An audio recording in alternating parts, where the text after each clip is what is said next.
Welcome back to Cooking Everything in the official Follow Cookbook. Today we're making Tato soup.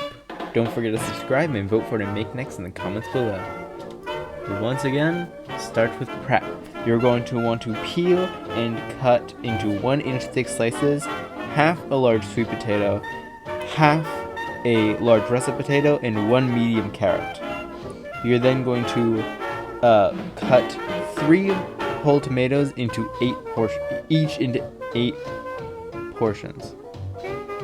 No, never mind, I did that correctly. I was like, oh no, I did it wrong, but no, I cut it, yeah. Everything worked out. Then, in a bowl, you're going to combine 2 tablespoons of olive oil, 1 tablespoon of kosher salt, and 2 teaspoons of pepper, and you're going to toss all your vegetables in there. Then you're going to lay them out on 1 or 2 baking sheets lined with tin foil and put them in the oven at 400 for 40 minutes and then you set aside. Now, while those are in the oven, you're going to dice a half cup of yellow onions.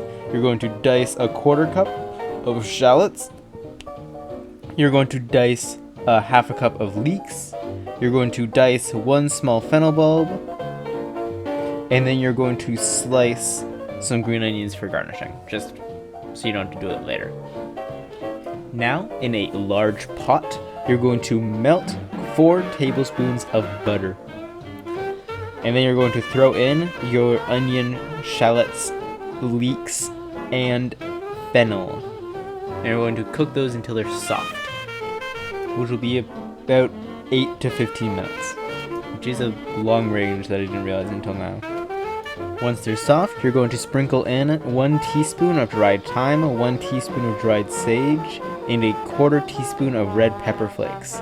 Then you're going to add a cup of vegetable broth and your roasted vegetables, and you're going to bring that up to a boil, and then a slight boil, and then reduce the heat to low and simmer for 10 minutes. Once that 10 minutes is up, you can either transfer your soup to a blender, or you can use an immersion blender and just blend it until smooth. And then you are going to, if you move it to a blender, return it all to the pot and put it back over low heat, and you're going to add a cup of coconut milk and just mix that until it's all incorporated and nice and beautiful. Then to serve, you're going to sprinkle on your green onions and your feta and enjoy. This was pretty good. I didn't blow my socks off, obviously, but it's just solid. It's just a solid meal. It's not you're not gonna win any award. It's not gonna win any awards for it, but if you're I want to have something that's really, I want to have something healthy, but I don't want to put much effort into it, I guess. This is pretty easy. It's pretty good. Yeah, 8.5 out of 10.